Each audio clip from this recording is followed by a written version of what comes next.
Ձեռք բերեք իտալական եւ իսպանական նորաբոճ սալիկների նշված տեսականին իդեալ համակարգից ամանորյա հատուկ գներով։ 1 քառակուսի մետրը սկսած ընդամենը 3900 դրամից։ Շնորհակալություն։ Ես մի այլ հարց եմ ուզում տալ։ Ես պարզ է, որ այս հարցով այս կարգավորումը որոշակի խնդիր կլուծվի, բայց դուք ինձնից լավ գիտեք, որ մի առավել կարևոր հարց կա, որի պատճառով տուժում են պոտենցիալ առումով տասնյակ հազարավոր մարդիկ, խոսքը վերաբերվում է կադաստրային քարտեզին եւ դրա հետևանքներին։ Այլ կերպ ասած, երբ որ Երևանի ինչ-որ բնակիչ ցանկանում է նորոգել իր տան, իր օրինական տան, որը մինչև այդ ինքը իմացել է, պատը, որը փլուզման վիճակի մեջ է գտնվում եւ կարող է փլվել իր ընտանիքի անդամների գլխին, նա խնդրի առաջ է կանգնում, որովհետեւ պարզվում է, որ կադաստրային քարտեզը չի համապատասխանում փաստացի սահմաններին։ Եվ այդպես շարունակ տան վրա մեկը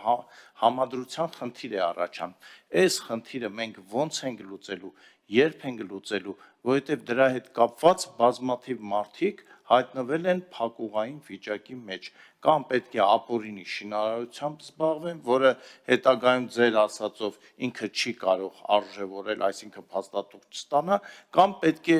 ասենք, գիշերը աղոթի, առավոտ աղոթի, որ այդ պատը չփլվի իր վրա։ Հիմա ո՞նց ենք անելու, այս լուծումը ո՞նց է լինելու։ Խնդրեմ, պարոն Թովմասյան։ Շնորհակալություն։ Իրականում այս հարցը ես համարում եմ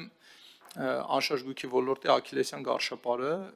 ինքս էլ ամեն օր զբաղվում եմ նման խնդիրներով, այդ թվում եւ սոցցանցերով, քաղաքացիների կողմից ստացվող դիմումներով եւ գրավոր բազմաթիվ հարթակներով։ Ինչ է տեղի ունենում այստեղ։ Ես ուզում եմ, որ իրական պատկերը մենք ճիշտ ընկալենք, որ նաև ակնկալիքները լուծումների վերաբերյալ լինեն ճիշտ ժամկետային եւ ձևաչափով։ Ուրեմն չկա այնպիսի զարգացած երկիր, որտեղ սեփականության ինստիտուտը գործում է դարով, այսպես ասված, եւ այդ պետությունում չլինեն կադաստրային քարտեզների սխալներ։ Իրականում կարող ենք ուսումնասիրել, կհամոզվենք, եվրոպական զարգացած պետություններում էլ այդ խնդիրը կա, մնացած աշխարհի մնացած երկրներում էլ այդ խնդիրը կա։ Մեզ մոտ այս ինստիտուտը սեփականության ինստիտուտի ներդրման ժամանակահատվածում օգտագործված տեխնոլոգիաների կիրառման արդյունքում ստեղծվել են բազմաթիվ խնդիրներ։ Այդ խնդիրները մեզ հետ ապրում են, ինչպես որ օրինակ ապրում են եվրոպական այնպիսի պետությունների հետ, որոնք որ օրինակ գրանցման օրենսդրություն ունեն 100 եւ ավել տարի, եւ միևնույն ժամանակ այսօր թվային տեխնոլոգիաներում, երբ որ տեղեկատվությունները ինտեգրում են միմյանց, տեսնում են, որ կադաստրային քարտեզներում հարևանների միջև սահմանների անհամապատասխանություններ կա։ Ուզում եմ ասեմ, դա երկար process է, երկարաժամկետ, եւ երբ որ մենք ժամանակին իրականացրել ենք այս քարտեզագրումը եւ իրեն տվել ենք իրավական ուժ եւ ասել ենք, որ իրավունքի պետական գրանցման հիմք փաստաթղթերից մեկն էլ կադաստրային քարտեզն է, մենք մարդկանց իրավունքները գրանցել ենք համապատասխան կոորդինատներով, այսպես ասված, եւ այո, այսօր այդ խնդիրը բացվում է, երբ որ մարդիկ գալիս են եւ ուզում են հարևանի հետ ճիշտ սահմանագիծ ունենալ եւ բախվում են խնդրի հետ։ Մենք խորապես գիտակցում ենք այս խնդիրը։ 2021 թվականին օդային լուսանկարը իրականացվել է հենց այս նպատակով, կադաստրի կոմիտեի հիմնական ուղղությունը եղել է հենց սա, որ մենք իրականացնենք օդային լուսանկար եւ հասկանանք, թե ինչի հետ գործ ունենք։ Ես ուզում եմ իրավիճակը նաեւ մեկ աստիճան եւս խորացնել։ Կադաստրային քարտեզները պահվել են առանձին համակարգիչներում։ Երբ որ մենք ասում ենք խնդիրներ կան վարչական սահմանների հետ, համադրումներ կան եւ խնդիրներ կան այդ հողերի հետ, ինչա տեղի ունեցել 930, եթե կսխալվեմ, կարող է պլյուս մինուս որոշակի թիվ բնակավայրերի կադաստրային քարտեզներ պահվել են առանձին համակարգիչներում։ Մի համակարգչում եղել է մի քարտեզ վարվել է մի մասնագետի կողմից կամ մի 5-6 բնակավայր վարվել է մի մասնագետի կողմից եւ մնացածը վարվել է մեկ այլ մասնագետի կողմից եւ սրանք մեկ միջավայրի մեջ չեն եղել։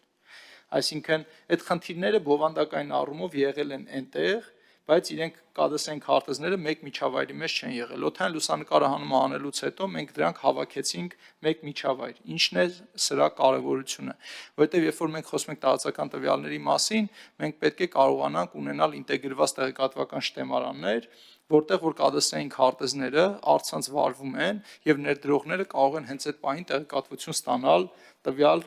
տարածքի սեփականության տեսակի եւ ձևի վերաբերյալ։ Եվ սա տնտեսության կարևորագույն գործիքներից է եւ մենք սա ներ ենք դնում այդ նպատակով, բայց միևնույն ժամանակ սա բացահայտում է բազայում եւ համակարգում առկա խնդիրները։ Եվ այս խնդիրները բացահայտվելուց հետո 2021 թվականին մենք պիլոտային 4 բնակավայր ուղղեցինք, հետո ընդունեցին կառավարության որոշում 2021 թվականի սեպտեմբեր ամսին 698 կառավարության որոշումը, որով կադաստրի կոմիտեն սկսեց մասսայական ուղումներ անել, այսինքն վերցնում ենք մեկ բնակավայր, իրեն բաժանում ենք կադաստրային թաղամասերի բլոկների ու հետո սկսում ենք սրանք ամեն մեկը վերցնել, տեղադրել իր ճիշտ տեղը օդային լուսանկարի վրա։ Եվ երբ որ մենք սրանք տեղադրում ենք ճիշտ իրանց վայրերում, տեղադրում ենք համապատասխան թաղամասերով, որոշակի խնդիրներ լուծվում են։ Այնուամենայնիվ հարևանը հարևանի հետ վեճը շարունակում է մնալ։ Հիմա սրա լուծման համար մենք ինչ ենք անում։ Եթե ես սխալվեմ, այսօր կամ ուրբաթ օրը մենք օրենքի նոր նախագիծ ենք ուղարկել արդեն կառավարություն, որը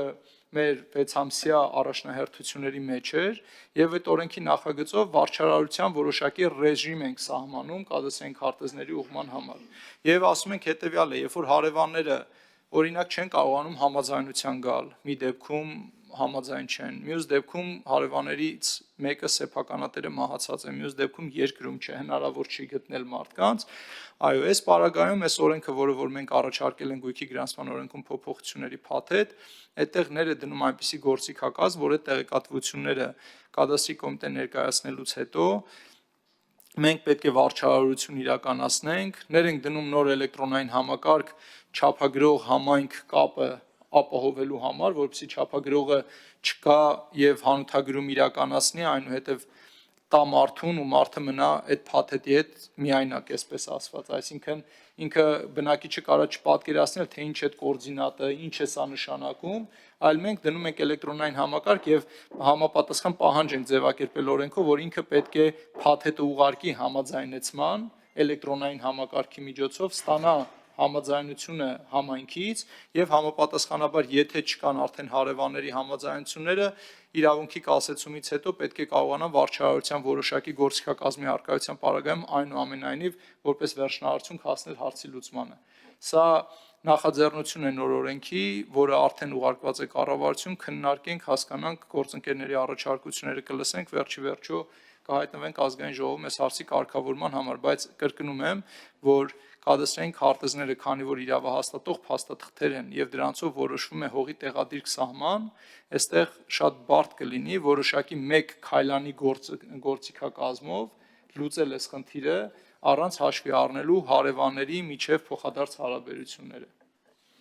Մի քիչ երկար ստացվեց կներեք, բայց փորձեցի բովանդակային։ Շնորհակալություն, պարոն Թովմասյան։ Հա, դուք արդեն արձագանքում եք, արձագանքեմ, որ շատ ժամանակ չկորցնենք։ Տեսեք, դուք ներկայացնում եք այն, ինչ որ պետքա լուծվի եւ շատ ճիշտ եք ներկայացնում։ Այստեղ ասում եմ որևէ վեճ եւ քննարկում չի կարող լինել, բայց այս պահին մեր քաղաքացիները այս խնդրի պատճառով կանգնած են անլուծելի խնդրի առաջ։ Հիմա այս մարդիկ ինչ պիտի անեն։ Այս մեր process-ները կարող տևեն տասնյակ տարիներ, բառից բուն իմաստով։ Հիմա մարդը խնդիր ունի։ Մենք չենք կարող արդյոք ճկուն լուծում գտնել, քարտեզները ունենք արդեն վերևից, այսինքն արբանյակներից ստացված կոնկրետ միթե դժվարը մարկը, ասենք կարևորել, ասել, որ Հայաստանի Հանրապետություն պետության համար ամենակարևոր արժեքը ի վերջո մարդն է։ Եվ այդ մարդու համար մենք այստեղ նստած, այստեղ հավաքվում։ Հիմա այս մարդը փողոցում կանգնած մոտենում է ինձ ու ասում է. հիմա դուք ինձ ասեք, ես ինչ անեմ։ Եվ պատմա, որ ավելի քան 1 տարի անդադ նամակագրության մեջ է կադաստր, քաղաքապետարան, կադաստր, այդ ընթացքում այդ վտանգավոր պատը արդեն, ասենք, կարող է մի հատ լավ քամի լինի, քանդվի։ Հիմա այդ մարդու խնդիրը մենք ո՞նց ենք լուծելու, չէ որ կա լուծում, չէ, մենք ինչի ենք ասում, դե լավ, դե այս 5-րդ կետի 4-րդ ենթակետի համաձայն դուք դիմեք քաղաքապետարն է ասում 8-րդ կետի 3-րդ ենթակետի համաձայն դիմեք կադաստր ու այսպես սենց գնում գալիս են, բայց փաստացի այդ մարդու խնդիրը լուծում ունի, որովհետև կա կադաստրի քարտեզ, կա ոչ հավասարակշռված հարևան, որը ընդամենը ուզում է ենթադրենք վնաս տալ եւ ասում է ես համաձայն չեմ, որ դու այդ պատը սարքես։ Լավ, այդ լուծումները պետքա պրակտիկ էլի անցնենք, ես առաջարկում եմ ուղղակի անգլիական տարբերակով լուծման գնանք, այսինքն կա խնդիր, կա փաստ, կա լուծում, որի հիման վրա անցնենք մնացած լուծումներին։ Այսինքն չսպասենք, որ բոլորը լուծվեն։ Ես հարցիս իմաստը էսա, համաձայն չեք արդյոք այս կարծիքին, որ եկեք ով կդիմի, ով խնդիր կունենա, տեղում արագ այդ մարդու խնդիրը կարգավորենք այդ ստացված արբանյակային լուսանկարներով, հետո ով կդիմի, կա մեկը 7 տարի հետո է այդ խնդրին բախվում, մեկը 14 տարի հետո այդ ժամանակ այդ մարդու խնդիրը լուծենք, բայց չասենք, գիտես, այ որ դու չեկար 26 տվին, այդ էս էլ վերջ, դու խնդիրը չես կարա լուծես։ Ես էս տեսական եմ ասում, բայց հիմա այս պահին այս մարդիկ ինչ անեն, խնդիր է, չէ։ Ես դուք էլ գիտեք իմ ազգականի, մոտ ազգականի հետ կապված հարցը 2 տարում այդպես էլ լուծում չեղավ, որովհետև ասում են դե որ 2003 թվին քաղաքապետարանի աշխատողը սխալ թիվ ա գրել վերջ, ուրեմն գրել ա դե լուծում չկա, մարդը օրինական բան չի կարա ստանա, թուղթ, որի այդ տունը իրան նայի, դա ինչ էլի։